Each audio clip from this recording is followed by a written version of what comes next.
Bismillahirrahmanirrahim. Assalamualaikum warahmatullahi wabarakatuh. Alhamdulillahirabbil alamin.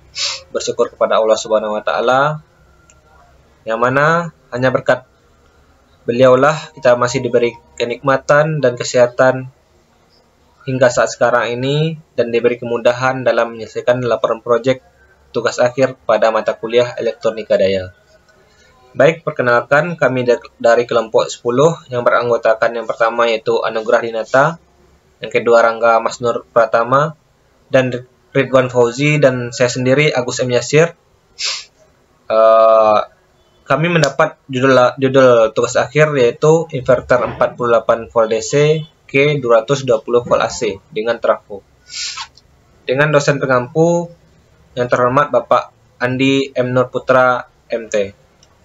Baik, langsung saja ke pembahasan. Yang pertama yaitu pendahuluan.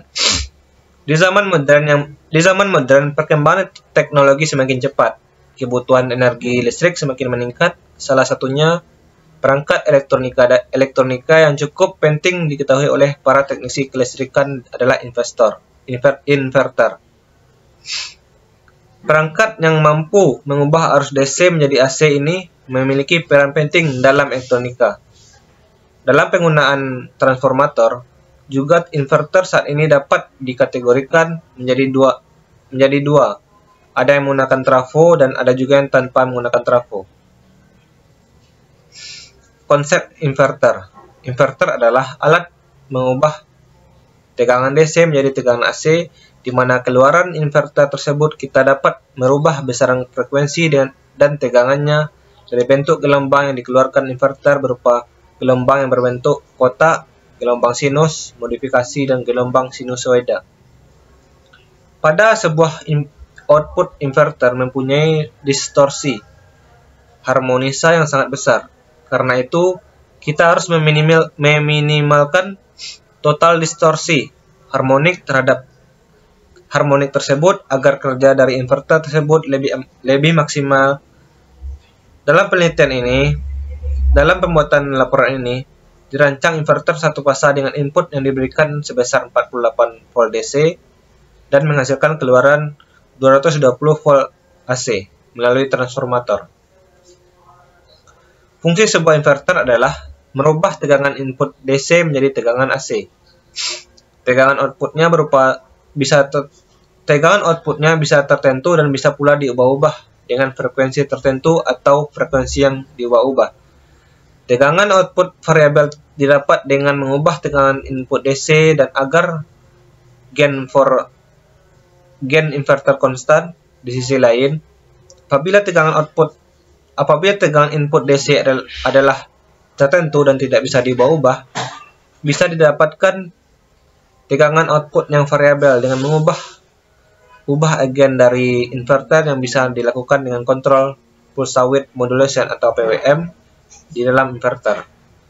Gain inverter didefinisikan sebagai rasio tegangan output AC terhadap tegangan input DC. Dalam dunia kelistrikan, kita tahu bahwa jenis arus listrik ada yang AC maupun DC. Arus AC merupakan arus bolak-balik dan cenderung tidak stabil, berbeda dengan arus DC merupakan arus searah yang memiliki sifat lebih stabil. Inverter adalah perangkat elektronik yang berfungsi untuk mengubah arus listrik searah DC menjadi arus bolak-balik atau AC, ataupun sebaliknya. Dengan peranannya yang sangat dibutuhkan tersebut, tidak heran jika inverter sering digunakan dalam rangkaian listrik. Menariknya, inverter juga akan terasa sangat berguna khususnya untuk sebuah wilayah yang minim pasokan listrik, sehingga inverter bisa memanfaatkan pasokan listrik yang terbatas tersebut bisa lebih maksimal. Mungkin itu dilanjutkan oleh teman saya. Baiklah, saya akan melanjutkan presentasi dari rekan saya.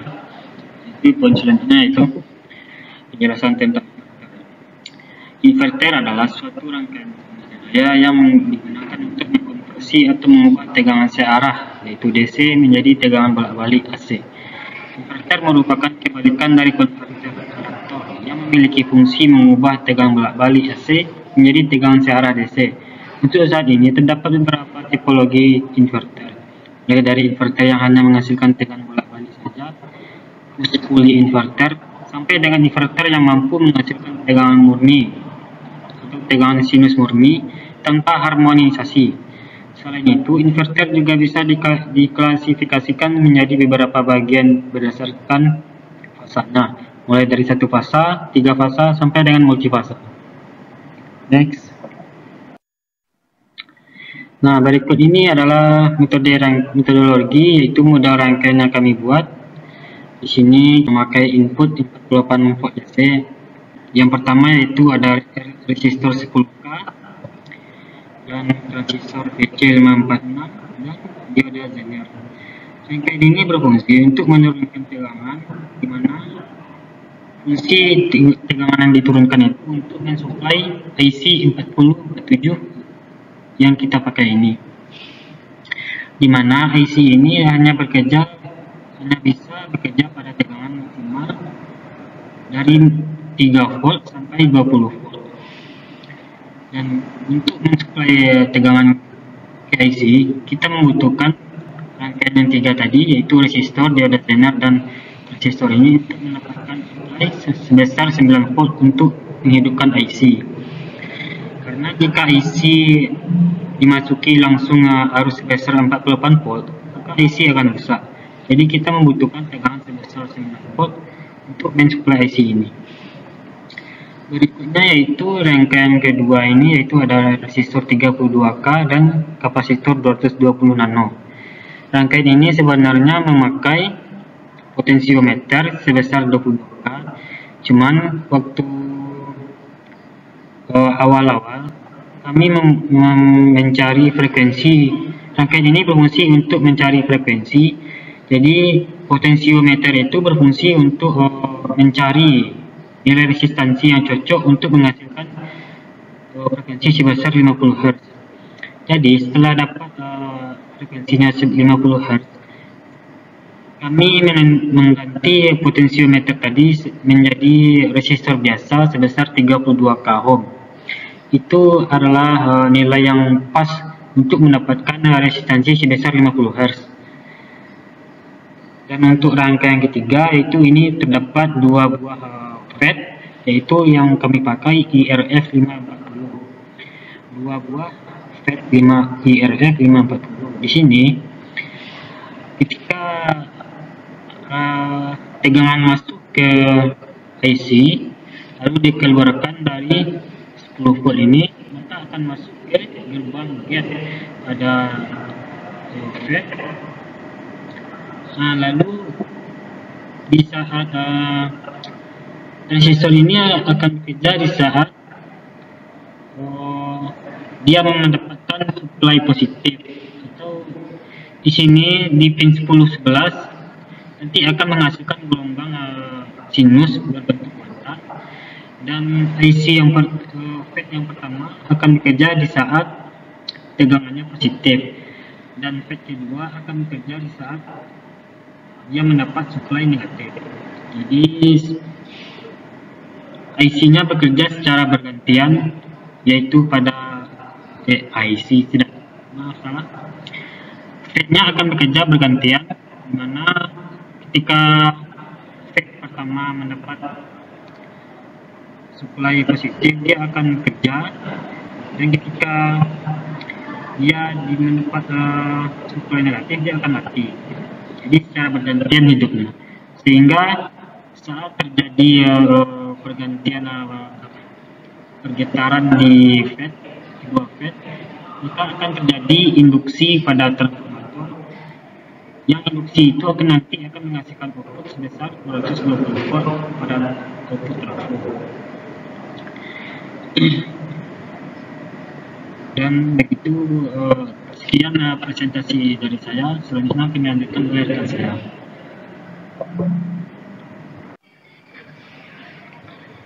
Oke, saya akan melanjutkan presentasi dari teman saya sebelumnya, yaitu metode perancangan. Metode perancangan adalah alat dan bahan yang digunakan dalam pembuatan alat dalam tugas akhir ini terdiri dari perangkat keras dan perangkat lunak dan komponen elektronika.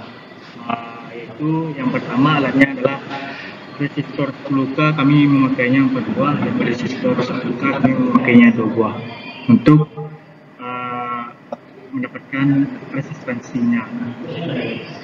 Dan kapasitor 220 1 buah, MOSFET RF 540 1 buah, dan papan CD belum 1 buah, dioda zener, kabel jumper, transformator 5 ampere, dan transistor DC 546 dan multimeter.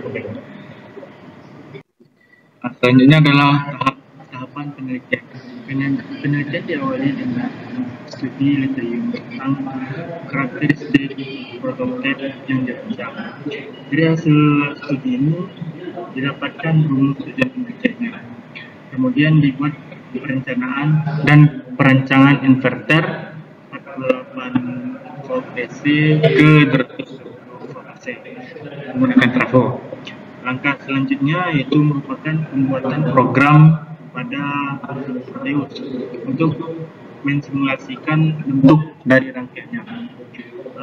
Apakah rangkaian tersebut bisa dipakai untuk 48 DC ke 220 volt. Kemudian input masukan pada rangkaian inverter diatur sebagai 48 volt sesuai dengan rancangan yang telah ditentukan. Setelah rangkaian selesai dibuat, simulasinya dijalankan apakah sudah mendapatkan output yang diinginkan, yaitu sebesar 220 volt AC. Jika belum mendapatkan hasil yang sesuai, maka perlu dilakukan penyesuaian terhadap nilai komponen resistor untuk mendapatkan tegangan yang diinginkan, yaitu 220 volt.